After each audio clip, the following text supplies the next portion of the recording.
ये बात है 4 अक्टूबर की, जब दुर्गा पूजा का पूरा टाइम चल रहा था। हर जगह लोग सेलिब्रेट कर रहे थे और ऐसी एक सेलिब्रेशन में पकड़ी गई कोलकाता की सीएम ममता बनर्जी। जी हाँ, वे टॉलीवुड स्टार्स के साथ वहां नाचती हुई पाई गई। जी हाँ, वे गई थी साउथ बंगाल के किसी एरिया के अंदर जहां पर वो एक पूरा डांडिया कार्निवल लगा था बंगाल के अंदर। वहां पे वे बहुत से जाने माने बंगाली एक्ट्रेसेस और एक्टर्स के साथ नाचते हुए दिखाई दी थी। ये वीडियो काफी वायरल गया था। इस वीडियो में और उनके नाचने में कोई दिक्कत नहीं है, पर दिक्कत है आगे जो उन्होंने एक्शन लिया। एक तरफ जहां सीएम ममता बनर्जी नाच रही थी, खुशियां मना रही थी दुर्गा पूजा की बहुत एक्साइटमेंट्स के साथ और वीडियो उनकी वायरल हो रही थी, उसी और कुछ एक हफ्ता पहले से कुछ लोग बारिश के अंदर ऑलरेडी तड़प रहे थे। जी हाँ, सितंबर 30 से बंगाल के जो नदर्न एरियाज है वहां पे काफी भारी अमाउंट में बारिश देखने को मिली थी, जिसकी वजह से फ्लड की सिचुएशन बहुत ज्यादा फैल गई थी उन सारे एरियाज के अंदर। जब तक अक्टूबर 4 का टाइम आया तब तक तो 10 लोगों की मौत भी हो चुकी थी और तब तक टीएमसी लीडर्स और बंगाल के सीएम ने ऐसे कोई स्टेप नहीं उठाए थे जिससे उन लोगों को थोड़ी सी भी रिलीफ हो। वीडियो बाहर वायरल हुआ, उसके बाद से खड़ा हुआ बवाल। जी हाँ, इसके बाद से हुआ एक नया जंग। आने लगे बहुत से क्वेश्चंस ममता बनर्जी के ऊपर, जहां उनसे पूछा गया कि आप नाचने में व्यस्त थी और वहां पे लोग फ्लड में मरे जा रहे थे। जी हाँ, तब ममता बनर्जी कहती हैं कि ये सारी गलती सेंटर की है। उन्होंने 1 मिनट भी नहीं लगाया ये बोलने से पहले। क्या एक स्टेट के सीएम को नहीं पता चलेगा कि किस एरिया में फ्लड आया है और किस एरिया में कितने लोगों की मौत हो चुकी है अभी तक? अब मैं आपको बताती हूँ कि ये मैटर इतना बड़ा क्यों बना। ये मैटर इसलिए बड़ा बना क्योंकि जब तक इनकी ये वीडियो वायरल नहीं हुई थी तब तक फ्लड इफेक्टेड एरियाज में एज सच कोई भी स्टेट के तरफ से क्योंकि मेजर्स नहीं लिए गए थे जहां पे उनके लिए खाना पीना, एड्स या फिर उनको रेस्क्यू टीम के साथ बाहर निकाला जाए, ऐसा कुछ भी नहीं अलग सा किया गया था। लोग वहां पर भुगत रहे थे, लोग वहां पे फ्लड के अंदर बुरी हालात में थे। नॉर्मल पुलिस और नॉर्मल फ्लड रेस्क्यू टीम वहां पे पहुंची थी, पर एज सच कोई बड़े पैमाने पे चीजें नहीं हुई थी। अब इस पे उनको बोला जाए तो टीएमसी के लीडर्स कहते हैं कि बीजेपी की जो कहते हैं स्टेट है जैसे दिल्ली, मुंबई, इन सब जगहों में भी फ्लड आए थे। बंगाल में ये कुछ करीबन बहुत टाइम बाद पहली बार आया है ऐसा कुछ फ्लड, और वो भी कंट्रोल था। पर कुछ ऐसा नहीं था, कंट्रोल कुछ भी नहीं था। जब ये कंट्रोवर्सी सामने आने लगी, जब उनकी वीडियो वायरल हुई, तो उसके बाद से उन पे आए और उठाए गए बहुत तरीके के सवाल, जिसपे ममता बनर्जी स्टेज पर बोलती हैं कि मैं हर रोज मुझे बहुत तरीकों के अपशब्द सुनने को मिलते हैं, हर रोज मुझे लोग कोसते हैं, बोलते हैं, उसके बाद भी मैं हर रोज बहुत मेहनत से काम करती हूँ। क्या ये थी ममता बनर्जी का काम? जी हाँ, अगर आप समझिए, अगर बंगाल जैसा स्टेट है जहां पे इतनी बारिश होती है, मॉइस्ट रीजन होता है, आपने अगर उसका सीवेज सिस्टम ठीक नहीं किया है, चीजें ठीक नहीं की है, तो ये आपकी गलती है। ममता बनर्जी कहती है कि ये फ्लड से इस वजह से आया क्योंकि सेंटर ने उन्हें फ्लड रिलीफ या फिर सीवेज सिस्टम ठीक करने के लिए फंड रिलीज नहीं किया। पर बीजेपी ने साफ मना कर दिया। बीजेपी ने कहा कि हमने ये फंड बहुत पहले रिलीज कर दिया था, ममता बनर्जी ने उसको यूज नहीं किया। इस आंकड़े के अंदर क्या सच है और क्या झूठ है ये तो हम नहीं बता सकते, पर अगर सेंटर ने कोई भी चीज रिलीज की है तो वो फंड आया ही होगा, वो ऑन पेपर लगा रहता है। जी हाँ, उसके बावजूद भी ममता बनर्जी ने वो सीवेज सिस्टम और उन एरियाज के अंदर कोई भी मेजर्स लेना जरूरी नहीं समझा। हमारे पास वेदर रिपोर्ट्स आती हैं, हमारे पास सब चीजें आती हैं। जब दिल्ली में बारिश होने वाली थी तो दिल्ली ऑलरेडी हाई अलर्ट पे था कि फ्लड लाइक सिचुएशंस हो सकती हैं, चीजें हो सकती हैं। सिमिलर वे में अगर आप देखिए तो कोलकाता या फिर मैं बोलूं बंगाल के अंदर ऐसी के कहते हैं प्रॉब्लमैटिक सिचुएशन आ ही होगी जहां पे पहले से रेड अलर्ट पे चीजें चल रही होंगी। क्या ममता बनर्जी को पहले से स्टार्ट से इसके ऊपर सिचुएशन पे मेजर्स नहीं लेने चाहिए थे? और चलो माना कि फ्लड आ गई, उन्हें नहीं लगा होगा कि इतनी एक्सटेंसिव रेन होने वाली है, उसके बावजूद भी 30 सितंबर से लेके अक्टूबर 4 तक कितने दिन हो गए, 10 लोग मर चुके थे ऑलरेडी, इतनी तरीकों की फुटेजेस वायरल हो रही थी। उन सब चीजों के ऊपर ममता बनर्जी का क्या टेक था?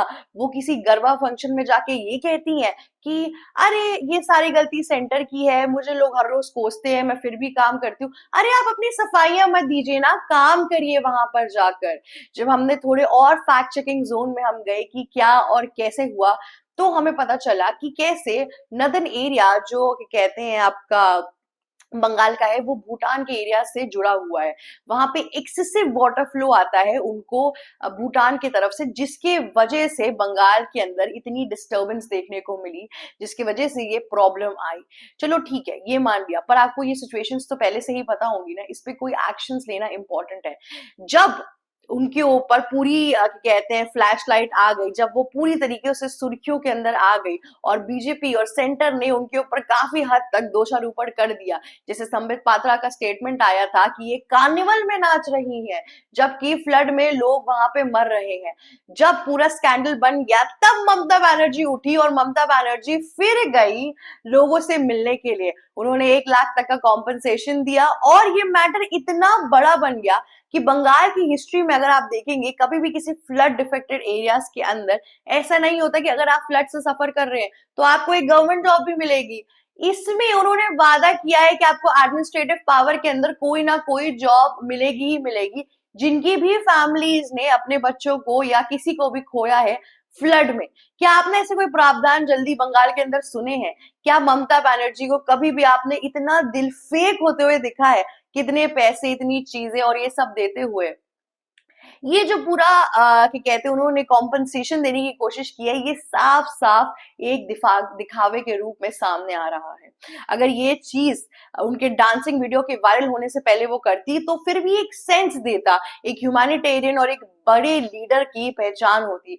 पर सुर्खियों में आने के बाद से सेंटर का मुंह बंद करने के लिए, लोगों का मुंह बंद करने के लिए उन्होंने ये जो पूरी चीज की है, ये एक कंप्लीट दिखावा है। वहां पे जो फ्लड एरियाज में लोग हैं, उनके रेस्क्यू टीम और चीजें पहले क्यों नहीं गई? और मैं आपको बता दूं कि सबसे पहले ममता बनर्जी ने मेट्रोपॉलिटन एरियाज को ठीक करने की कोशिश की। वाजिब सी बात है, उनके रोड्स अच्छे हैं, उनकी चीजें अच्छी हैं, उनको ठीक करना ज्यादा इजी है। पर इस टाइम पे प्रॉब्लम ये थी कि एक्चुअल में मेट्रोपॉलिटन एरियाज उस जगह के इतने अफेक्टेड हुए ही नहीं। अफेक्टेड तो गांव वाले एरियाज हुए जो समुद्र के पास थे। जी हाँ, उन एरियाज पे ज्यादा वर्क करने की जरूरत थी। ये तो वही बात हो गई, आप शहर को बचा लो और गांव को डूबने दो, ऐसे तो नहीं चलता है। और उस एरियाज के अंदर अभी भी इतनी मदद नहीं पहुंची है। हालांकि ममता बनर्जी अब अपनी तरफ से पूरी ट्राई कर रही है, ऑन पेपर्स और ऑन न्यूज़पेपर्स तो चीजें फुल रिकॉर्ड में आ रही हैं। पर फिर भी ये जो पूरा इंसिडेंट हुआ है, इसने एक चीज बता दी, पर फिर भी ये जो पूरा इंसिडेंट हुआ है उसने एक चीज सामने लाके रख दी है, power of social media, power of कि आपके बारे में लोग क्या सोचेंगे, और आपको power of criticism actually is the word for it. एक क्रिटिसिज्म हुआ और ममता बनर्जी ने पूरी कायाकल्प कर दी। जी हाँ, आपको ये पता चलता है कि कैसे टीएमसी के पॉलिटिशियंस चीजों को दिखावे के रूप में प्रेजेंट करते हैं।